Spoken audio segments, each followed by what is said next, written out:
And the bodies didn't burn at all? Not a bit. That rascal couldn't arrange anything properly. But I'm glad at least that you're so calm. Because though you're not guilty in any way, not even in thought, still, all the same. And besides, you must agree that all this gives an excellent turn to your affairs. Suddenly you're a free widower, and at this very moment can marry a wonderful girl with enormous money, who, on top of that, is already in your hands. That's what a simple, crude coincidence of circumstances can do, eh? Are you threatening me, idiot? Enough. Right away, I'm foolish. What's this tone? Instead of being glad I came flying especially to forewarn you sooner. And how am I going to threaten you? As if I need you under threat. I need your goodwill, and not out of fear. You are the light, the sun. It's I who am afraid of you. With all my might, not you of me. I'm not Mavriky Nikolaevich. And imagine I'm flying here in a racing droshky, and there's Mavriky Nikolaevich by the garden fence at the back corner of the garden. In his greatcoat, soaked through. Must have been sitting there all night. Wonders how people can lose their minds. Mavriky Nikolaevich? Is it true? True, sitting by the garden fence. From here, about 300 steps from here, I suppose. I hurried to get past him, but he saw me. You didn't know? In that case, I'm very glad I didn't forget to tell you. His kind is most dangerous if he happens to have a revolver. And finally, the night, the slush, the natural irritation, because look what situation he's in now. Why do you think he's sitting there? He's waiting for Elizaveta Nikolaevna, of course. Some hope. Why on earth should she go out to him? Especially in the rain. Ah, the poor imbecile. She'll go out to him in a moment. Aha, that's news. So it turns out after all that... But listen, I don't get it. Now that the whole situation has changed, what does she need Drozdov for? You're a widower now and can marry her any moment. Tomorrow, if you wish, isn't that right? She probably doesn't know what's happened yet. Well, let me take care of that. I'll arrange it all for you in a minute.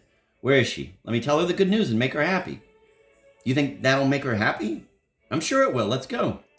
And you're also sure that she'll suspect nothing with those bodies and all? Stavrogin said, screwing up his eyes in a peculiar way. Of course she won't suspect anything, Peter said in a light and deliberately stupid tone. Because from the legal viewpoint... Oh, you're funny. Suppose she did suspect something. What's the difference? Women are so good at ignoring things when it suits them. I can see that you still don't know women. Besides, she has every reason to marry you now because she's involved herself in a scandalous situation. And then I also spoke to her about that opera bark because I saw she'd go for that stuff. So I know what this girl is made of, and I assure you she'll step very daintily over those corpses, especially since you actually happen to be innocent of the crime. She won't even mention the corpses for at least a year of your married life, and when she does bring them up, it will only be her way of giving you the needle. But then every woman, when she's walked to the altar, gets hold of something from her husband's past that she'll be able to use against him one day. But who knows what'll happen in a year anyway? Since you've a carriage by the door, I'd like you to take her to Drozdov now. She's just told me she can't stand me and that she's leaving. So I'm sure she won't want to ride in my carriage. What? You can't mean it seriously. Why should she wish to leave? Whatever can have happened? Peter asked, gaping stupidly at Stavrogin. She managed to guess somehow last night that I don't love her, although I suppose she must have known it all along. But is it true then that you don't love her? Peter exclaimed, looking flabbergasted. If you don't love her, why did you allow her to stay with you overnight? An honorable man would have warned her as soon as she came in. You have acted disgracefully. And I wonder whether you realize what an unpleasant position that leaves me in where she is concerned? Suddenly, Stavrogin began to laugh. I'm looking at my ape, he immediately explained. I see, you've guessed that I was playing the fool. Peter let out an extremely cheerful peal of laughter. I did so to make you laugh and cheer you up because as soon as I came in, I saw from your face that your amorous experience had been none too successful. Perhaps it was a complete flop? I'll bet, he suddenly shouted, almost choking with glee, that you spent the whole night sitting next to each other on straight chairs in the drawing room and arguing on some lofty subject while the precious time slipped by. Please don't mind my saying so. I was certain even yesterday that it would all end in some such absurdity. Actually, I only brought her here to amuse you and to prove to you that you won't be bored as long as I'm along. I'll render you 300 more services like this because, in general, I like to oblige people. So now, if you have no further use for her, which is just what I was expecting on my way here, then so you brought her here just to amuse me? Sure, why else?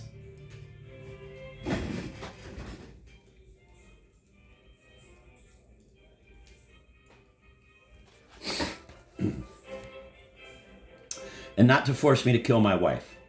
Wow. But since you didn't kill her, You really love to say dramatic things. What's the difference? So it was you who killed her. But I didn't, you know. I had absolutely nothing to do with it. Not the least tiny thing. However, you're beginning to worry me.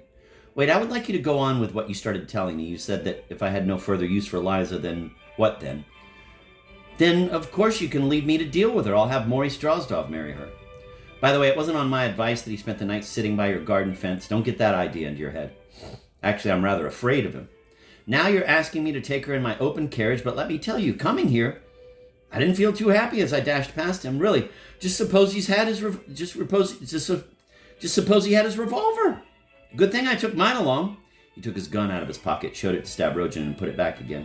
I like to have it when I go on long trips.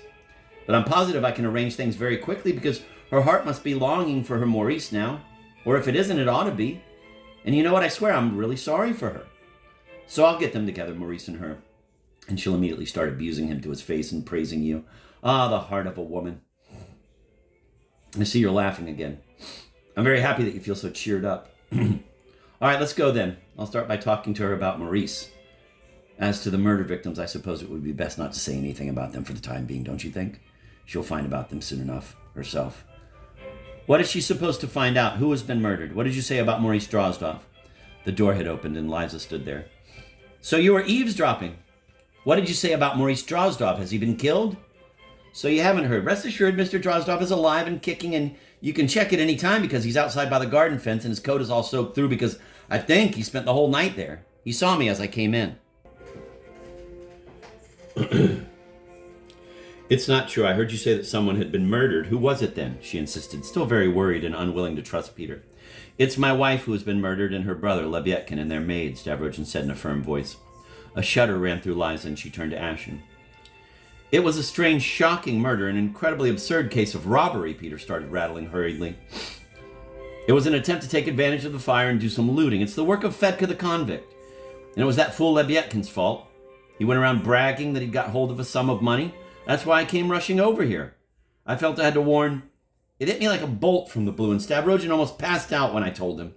We were just discussing whether or not we should tell you about it. Is he telling the truth, Nikolai? Liza managed to say.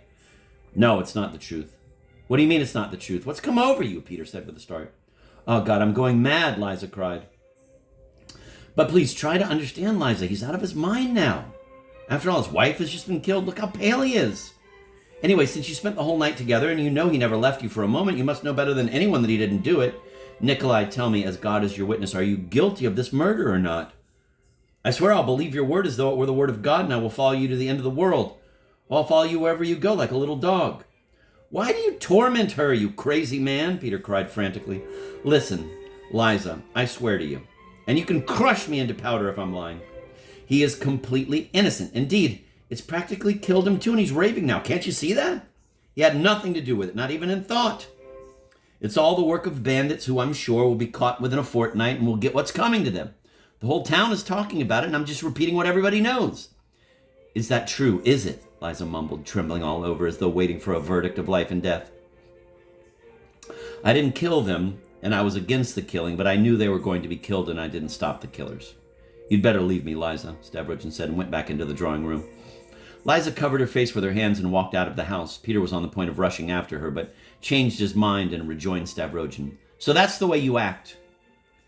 That's your way. So I see you're really afraid of nothing. He pounced on Stavrogin, completely beside himself, growing incoherent and foaming at the mouth. Stavrogin stood in the center of the drawing room. He didn't answer a word. Absent-mindedly, he tugged at a tuft of his hair with his left hand. A forlorn little smile played on his lips. Peter gave his sleeve a violent tug. Maybe now you feel you're lost. You've decided to inform on all the others and then get the hell out of the way yourself. Retire to a monastery or something, but you can be sure I'll kill you before that, whether you're afraid of me or not. Ah, you're still chattering on, Stavrogin said, at last noticing Peter's presence. Get going now, he said, suddenly coming completely to his senses. Order a carriage. Don't leave her. Well, run. Hurry up. Take her home and don't let anyone know anything. And see that she doesn't go to look at the corpses. Use force to get her into the carriage. Alexei!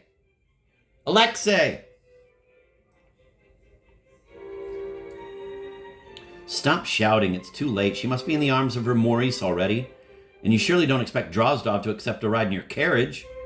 Wait, here's something better than a carriage. Peter's gun was out again. Stavrogin looked at him calmly. Well, why not? Go ahead, kill, he said quietly and almost peacefully. Ah, damn it. How can a man say such things about himself? Peter started to shake with fury again. Really, it wouldn't have been a bad idea to kill you. My God, she should have spat on you. What sort of opera boat are you? You're nothing but a leaky old wooden barge, ready to be scrapped. You should come to your senses now. If only out of resentment, out of spite, and then... It must really all make a damn little difference to you since you're asking for a bullet between the eyes yourself. Stavrogin emitted a strange laugh. If you weren't such a ridiculous fool, I'd perhaps have agreed with you, if only you were a little bit less stupid. Maybe I'm a clown, but I don't want you, my better half, to be one. Don't you understand me? Stavrogin did understand. In fact, he was probably the only one who did. Shatov had been surprised when Stavrogin had told him that there was a dedication in Peter Verkovensky. Now get the hell out of here. By tomorrow, I'll try to think up something. Come and see me tomorrow. Yes, you'll think up something?